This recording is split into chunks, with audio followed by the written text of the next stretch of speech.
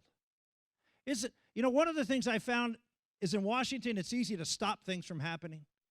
It's darn near impossible to actually get something good done. And you look at the record on national security. I got a lot of good things done at a time when my own party was against me. And that's only the half of it. You think the problems overseas are bad? Look at what's going on and destroying our country from within. The three reasons I decided to run for president. One, because we needed someone who could lead this country at a time on national security and tell it the truth as to the battles we have to fight and how we have to win them. And secondly, someone who is going to stand up for working men and women in this country and those who are being left behind.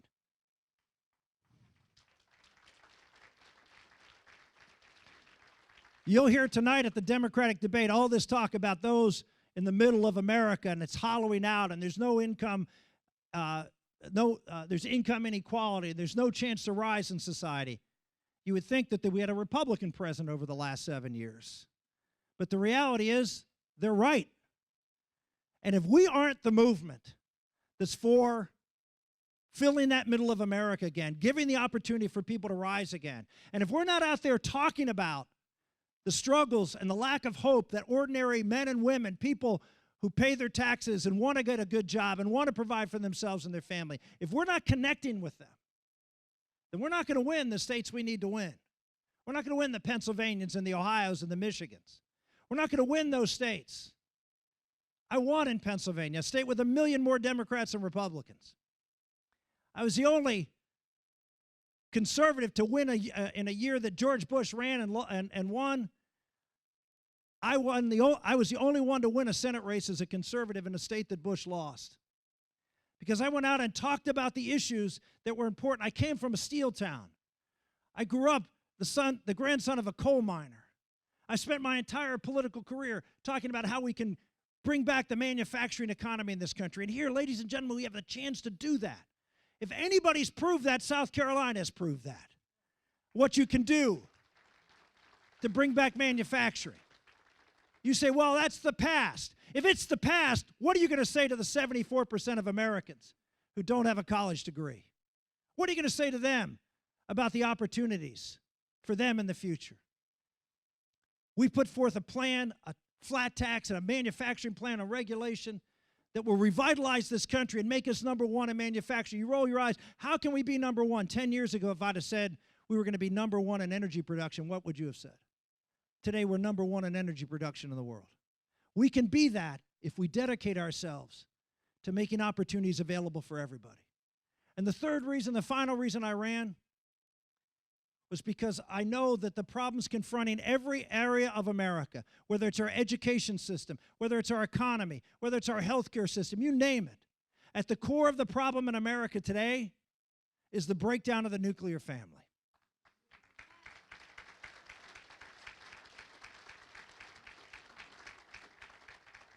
Hillary Clinton wrote a book back in when she was First Lady called It Takes a Village, the village being the government, to raise a kid.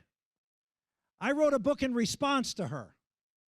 Not only did I debate her on the Senate floor, and I mentioned this the other night at debate, Google, and I usually don't do this, Google Rick Santorum, Hillary Clinton, and abortion, and watch that debate. You tell me who won. But I've debated her on the floor. I've fought her. And when she wrote that book, I wrote a response to It Takes a Village. It's called It Takes a Family.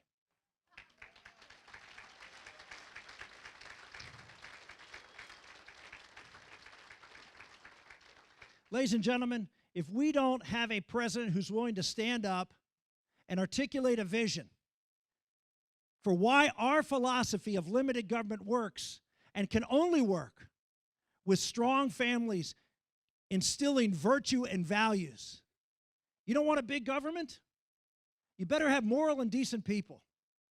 Because if you don't have people living and constraining their own passions, then you're going to have someone else coming to constrain it for you. And that's how government has gotten bigger. When the family breaks down, government is there to pick up the pieces. 50% of children in America today are going to be raised without a father in the home. 50%. What's America going to look like when they're running this country? And we've had candidate after candidate who's afraid to talk about these issues because we don't want to offend anybody. We don't want to make anybody feel bad. We don't have the courage to take on the toughest issues of the day. Then how do we expect people to vote for us if we're not out there speaking the truth about what the problems are in this country? I know you have a lot of great people, a lot of good candidates. Many of you I see from your stickers have a lot of folks that you're in line with today, and I respect all that. We're talking about President of the United States is not an entry-level position. And on-the-job training is not what's called for. You want someone who you can trust? Look at the record. A long record. You want someone who can accomplish something, and accomplish something not by giving away your conservative values, but you look at every major area. National security, I mentioned the two big sanctions bills that we got through. Welfare reform, the biggest accomplishment of the Republican Congress over the last 25 years. I wrote it and managed the bill, and over 2 presidential vetoes got it signed eventually by Bill Clinton. You want to look at a record of accomplishment. I understand. People say, why do you talk about this? People don't want anybody with any experience. How many of you, when you'd interview someone for a job that is a pretty tough job, would say, okay, no experience required? I'm just saying. I understand the passion. I understand the anger. But ladies and gentlemen, this is a big deal. Serious time is upon us. Serious time is upon us. You better know who your candidate is. I ran 4 years ago. I was first in the polls, almost won the nomination. You know something? Everybody knows all my warts. I've been in national races for a long time. Even when I ran for the Senate in Pennsylvania, it was a national race. I was the guy they were coming after. You have any doubt the left hates me? Google just my name. You have any doubt? I've been around. I know that's a negative. But this is a serious time. And the last thing we need to do is find out something about somebody, 6 months from now when the Clinton machine gets to work. I understand you're angry. Channel that anger. Channel that anger with someone who can fight and win. I appreciate the opportunity of being here. I really do. I appreciate what you're doing. Appreciate you welcoming me. I have a couple members of my family here with me today who I'd like to introduce before I get off. And this national security stuff is not just because I care about this country. It's also I have a little stake in it. I got 2 boys that go to the Citadel, and they're here with me today. And somewhere. Where are they? There they are, right there.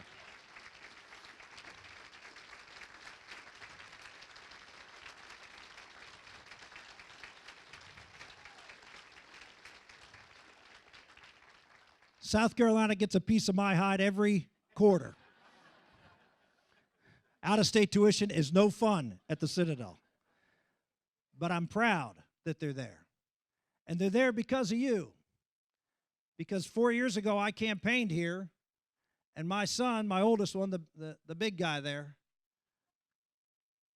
he came to South Carolina and just soaked it up and said, I want to be like those guys I'm meeting at the Citadel. And